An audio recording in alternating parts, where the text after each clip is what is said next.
오늘은 인천공항이 한눈에 내려다 보이는 영종도의 백운산에 올라가 당겨 보겠습니다.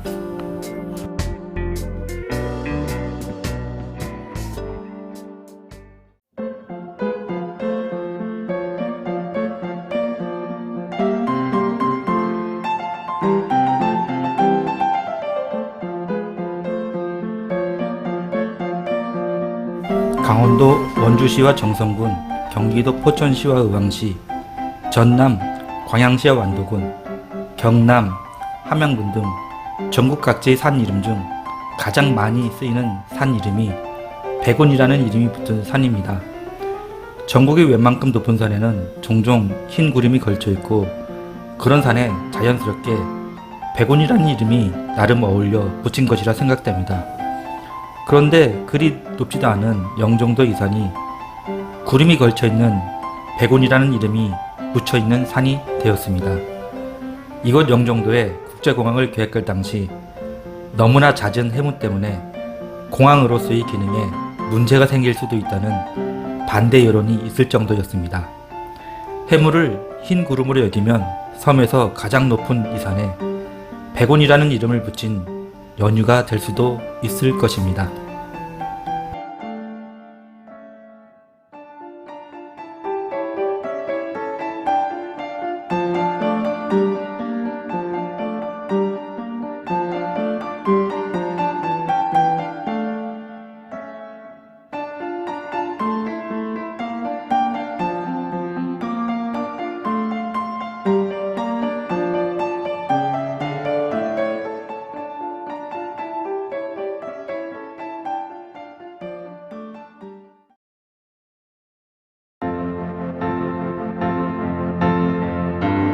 (2019년) 기준 74,448명의 인구가 사는 영종도는 백제에서 조선 중기까지 딱히 이름이 붙여지지 않은 자연도였다가 숙종 때에 이르러 영종이라 불리게 되었습니다.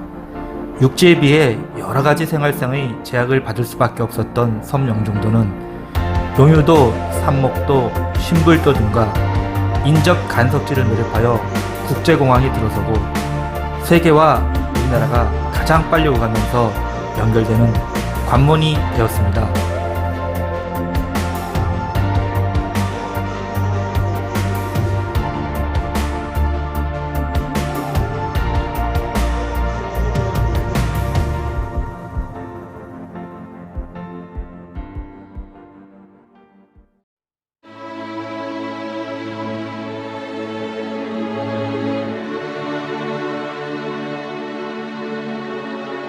다른 어느 곳보다 이곳 백운산에서 가장 뚜렷하게 보이는 우리 민족의 성산 강화도 만이산입니다.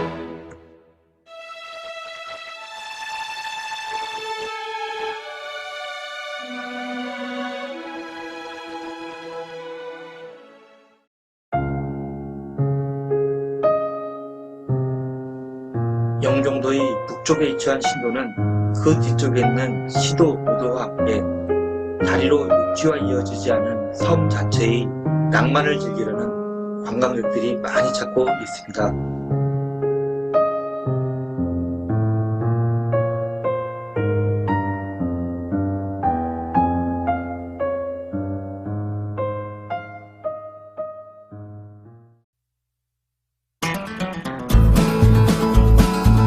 영종도 성목항에서 자동차와 사람들을 싣고 신도와 장봉도를 오가는 배들이 분주히 움직이고 있는 모습입니다.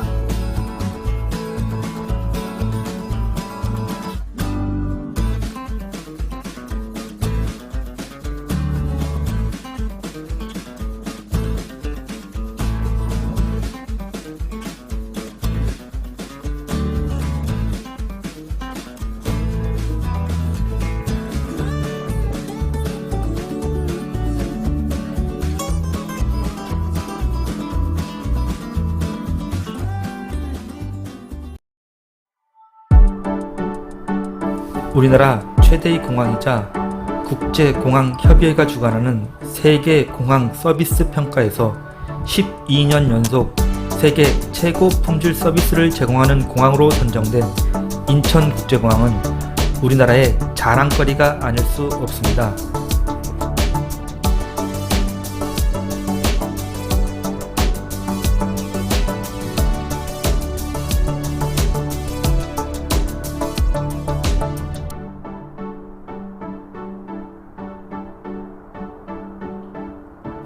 활주로상의 모든 비행기는 지금 보시는 관제탑에 있는 관제사들에 의해 관제를 받기도 하지만 비행장으로 접근을 할 때라든가 이륙 이후 비행장과 멀리 떨어져 순항 고도에 이르렀을 경우에는 각기 다른 장소에 있는 통제서의 관제사들에 의해 관제를 받습니다. 적기와 교전을 벌여야 하는 전투기의 경우에는 전투기의 특성을 모두 알아야 하는 상당히 복잡한 내용을 숙지하고 있는 군 관제사들이 관제를 받습니다. 지상 기지에서 뿐만 아니라 하늘에 떠다니는 조기 경보기에도 이런 군 관제사들이 탑승해 관제를 하고 있습니다.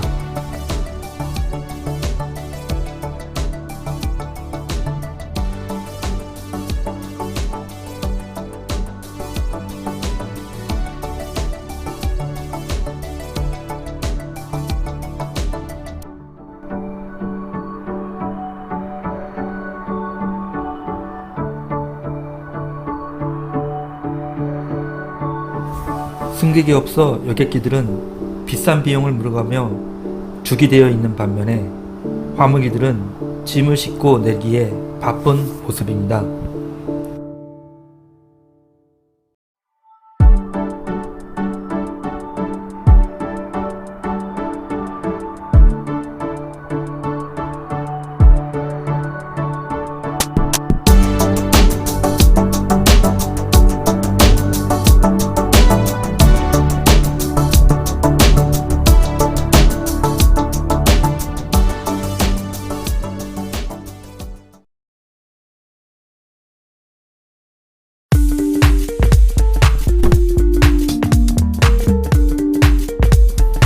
세계 최대의 항공사인 아메리칸 항공의 보잉 787 드림라이너가 미국 중부에 있는 텍사스의 댈러스로부터 14시간을 날아 인천공항에 도착하고 있습니다. 비행기 출발지인 댈러스는 휴스턴과 오스틴에 이어 텍사스에서 세 번째로 큰 도시입니다. 지금 보시는 보잉 787은 보잉의 항공기 중 처음으로 기체 대부분이 탄소 복합 재료가 사용된 비행기입니다.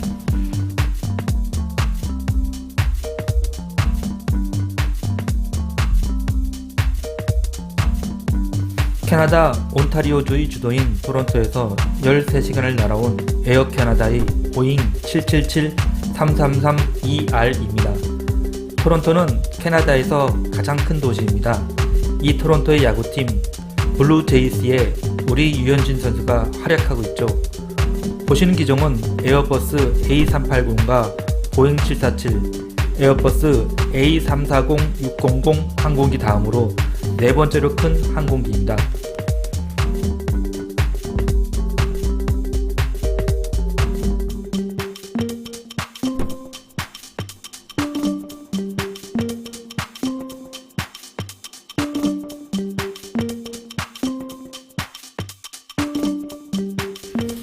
홍콩에서 2시간 46분을 날아온 아시아나의 보잉 747입니다.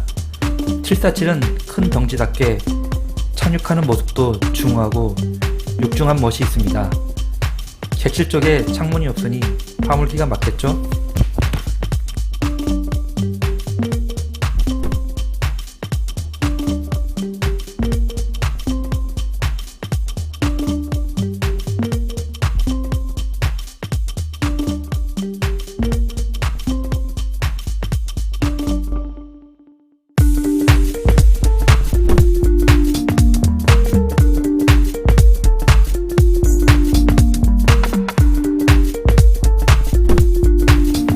도쿄 나리타 공항에서 1시간 42분을 날아온 페덱스의 보잉 777입니다. 페덱스는 페더럴 익스프레스의 약자로 1971년 창립한 항공 운송 회사입니다. 최근 인천공항에는 감염병 사태 이후로 페덱스와 이 회사의 경쟁사인 DHL, UPS 소속의 화물기가 어느 때보다 많이 보이고 있습니다.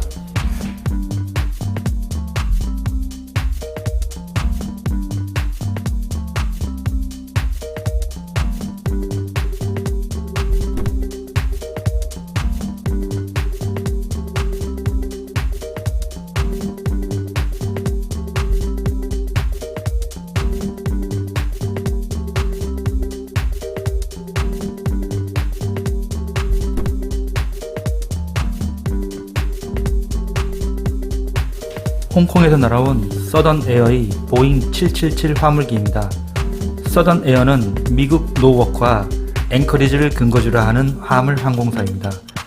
2012년 9월 미국 법원에 파산 신청을 했고 2016년 4월 미국의 화물 항공사인 아틀라스 항공에 인수됐습니다.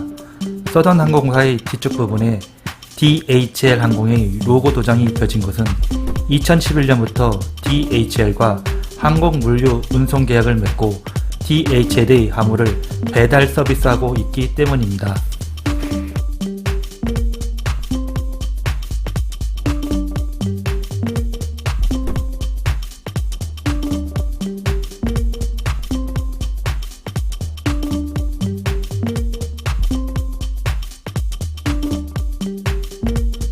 앵커리지에서 8시간 20분을 날아온 대한항공의 보잉 747 화물기입니다. 한 번 급유로 미국을 오갈 수 없었던 시절 앵커리지 공항은 급유를 위한 중간 기착지로서 중요한 역할을 했습니다. 앵커리지 공항이 쇠퇴기를 맞이한 건 항공기의 항속거리가 늘어나 중간 급유가 필요 없어졌기 때문입니다. 그러나 감염병 사태 이후 항공 화물의 이동이 급증하면서 화물 항공사의 중간 기착 지점으로 앵커리지 공항이 이용되기 시작했고 현재는 무척이나 바쁜 공항이 되었습니다.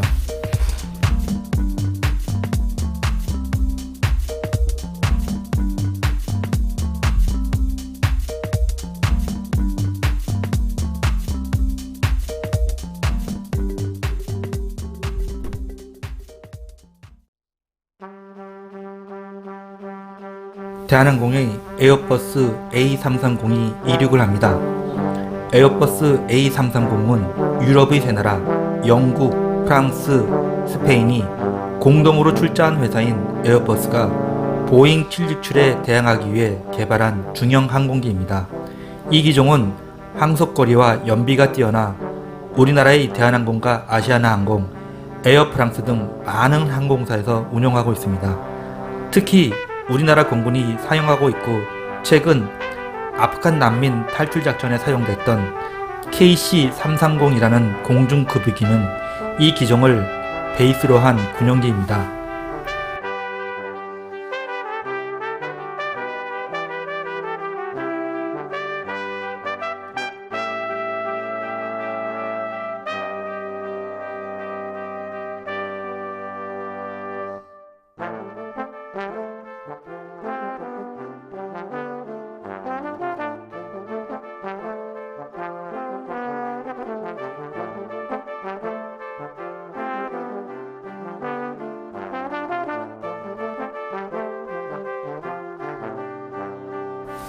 조금 전에 착륙한 아메리칸 항공의 보잉 787 드림라이너가 상하이를 목적지로 하여 이륙하고 있습니다.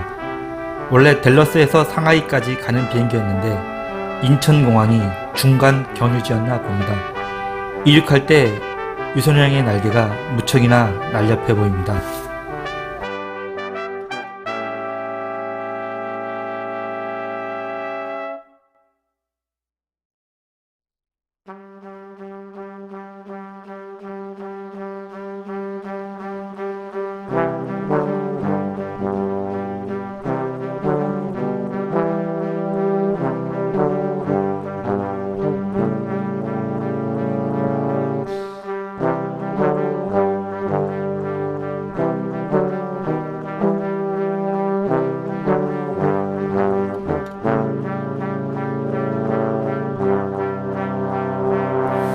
샤먼항공의 보잉 787 드림라이너가 이륙할 주로에 먼저 와 있던 아틀라스 항공보다 앞서 이륙하려 합니다.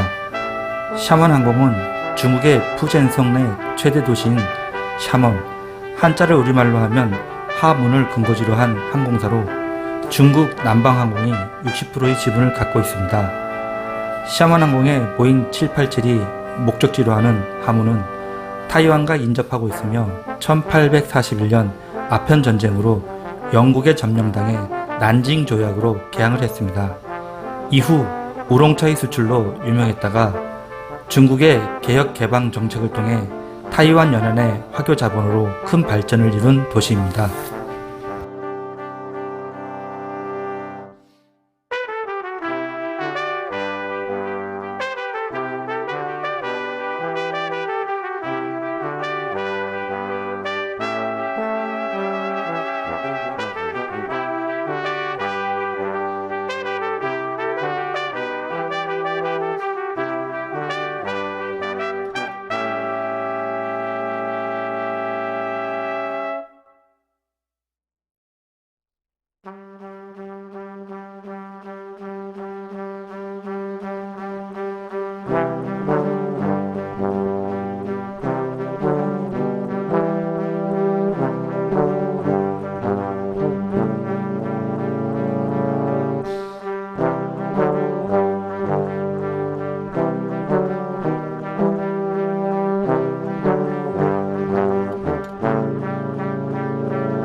아마존의 주요 항공사인 아틀라스 항공사의 보잉 747입니다.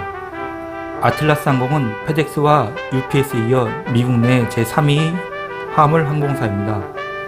미군에서도 화물 수송 목적으로 활용하는 항공사이기 때문에 군 공항인 오산 공군기지, 군산공항, 김해국제공항, 대구국제공항, 광주공항, 그리고 수원 공군기지 등에도 착륙하곤 하는 항공입니다.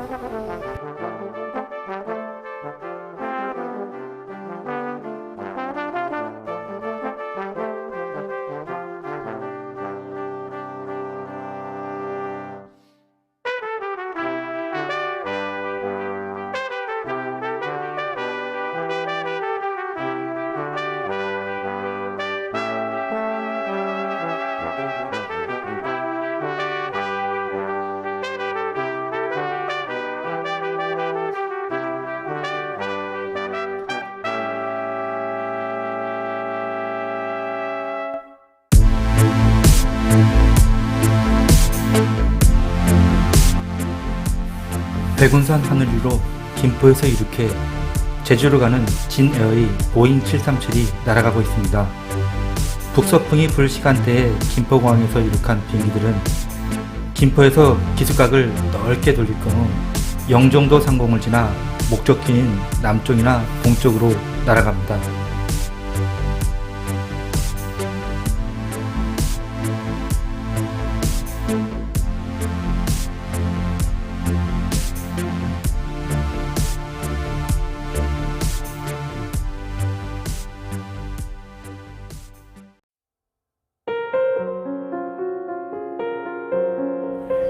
영종도의 남서쪽에 있으며 영종도와 연결된 무의도는 아주 오랜 옛날 어부들이 근처를 지나다 이곳을 보면 마치 말을 탄 장수가 옷깃을 휘날리는 모습 같기도 하고 선녀가 춤을 추는 듯한 모습 같기도 하다 해서 붙여진 이름입니다. 드라마 촬영지 등으로 유명해져 여행객들의 발길이 많아진 무의도지만 바닷물이 빠지면 연결되는 뒤쪽의 실미도와 관련된 사건으로 인해 역사의 아픔을 간직하고 있는 곳이기도 합니다.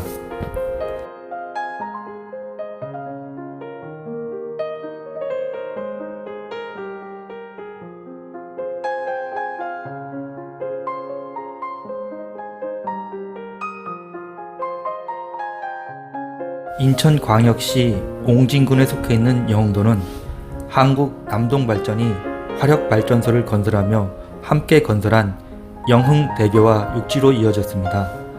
백길 대신에 자동차로 오갈 수 있기에 주말 여행지로 인기를 얻으며 감소하던 인구도 다시 증가하고 있습니다.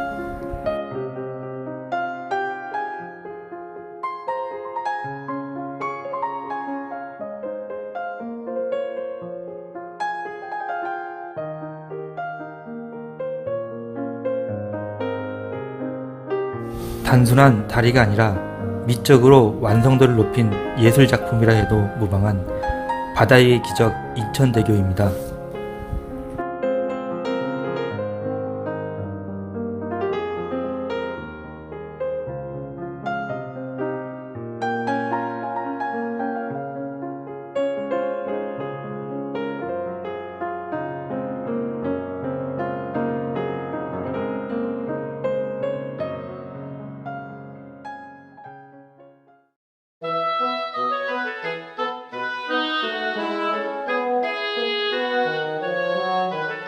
조선사의 지시에 따라 작은 예인선이 항구로 향하는 큰 배의 방향을 잡아주고 있습니다.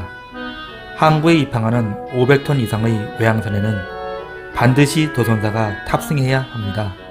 수로의 폭, 수심이 항만마다 다른 만큼 선박의 안전한 입출항을 위해 배의 선장보다 해당 항만에 대해 잘 알고 있는 사람이 필요하기 때문입니다.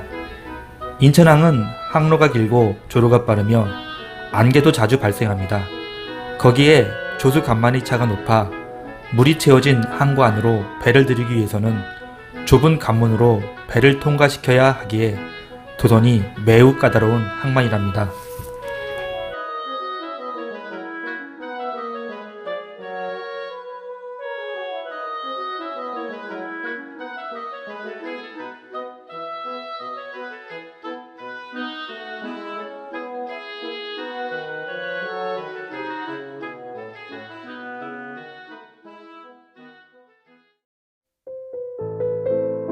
하산길에 백운산에 자리잡고 있는 용궁사에 들렸습니다. 용궁사는 신라 문망 10년 원효대사가 창건했고 흥선대원군이 철종임금 시기에 10년간 직가하며 절의 현판까지 쓴 절이지만 긴 역사나 나름의 스토리에 비해 소박한 느낌을 받습니다. 지금은 인근에 하늘 도시도 있고 영종도를 관광차 찾는 사람들도 많아 이곳을 찾아오는 사람들이 늘었겠지만 오랜 기간 섬지역에 있던 절이라 교통의 한계 때문에 새를 키우지 못했다는 생각이 듭니다.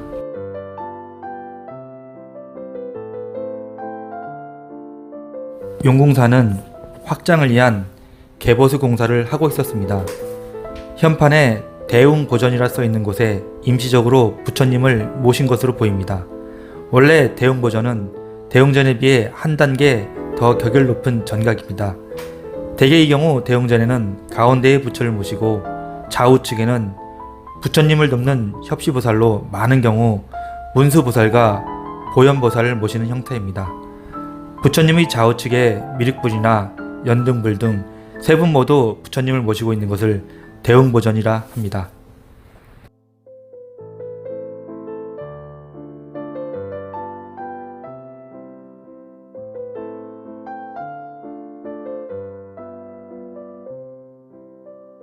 신라의 왕자 출신으로 승려가 된 지장보살은 삭발을 한 형상에 지옥문을 두드려 여는 용도로 사용되는 육한장과 중생의 행위를 관찰하여 잘잘못을 들춰보는 명주를 들고 있습니다. 지옥 중생을 모두 구제할 때까지 성불하지 않겠다는 지장보살 같은 경우 천도제나 사식구제 등 돌아가신 분들의 죄를 위해 따로 정각을 두는 경우가 많습니다. 근데 여긴 대웅전의 한쪽 편에 지장보살을 모셔놓고 있습니다. 용궁사의 확장공사가 마무리되면 지장전이나 명부전으로 불리는 지장보살의 단독 정각에 모셔지리라 생각됩니다.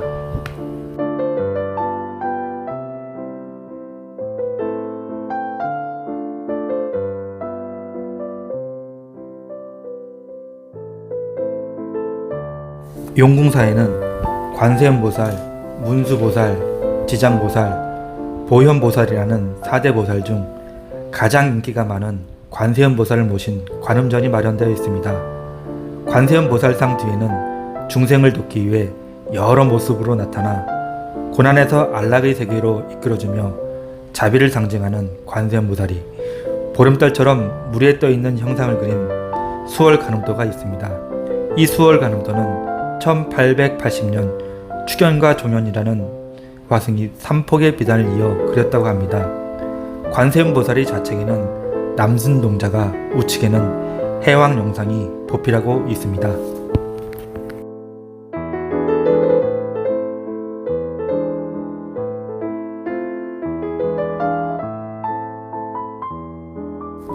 삼성각은 불교가 우리나라에 토착화되면서 민간신앙을 거부감 없이 받아들이기 위해 재물과 수명과 복을 관장하는 신을 모신 곳으로 우리나라의 토착신앙을 불교에 반영하게 된 대표적인 사례입니다. 건물의 이름을 삼성전이라 하지 않고 삼성각이라 한 것은 불교 밖에서 유입된 신들을 모신 곳이기 때문입니다.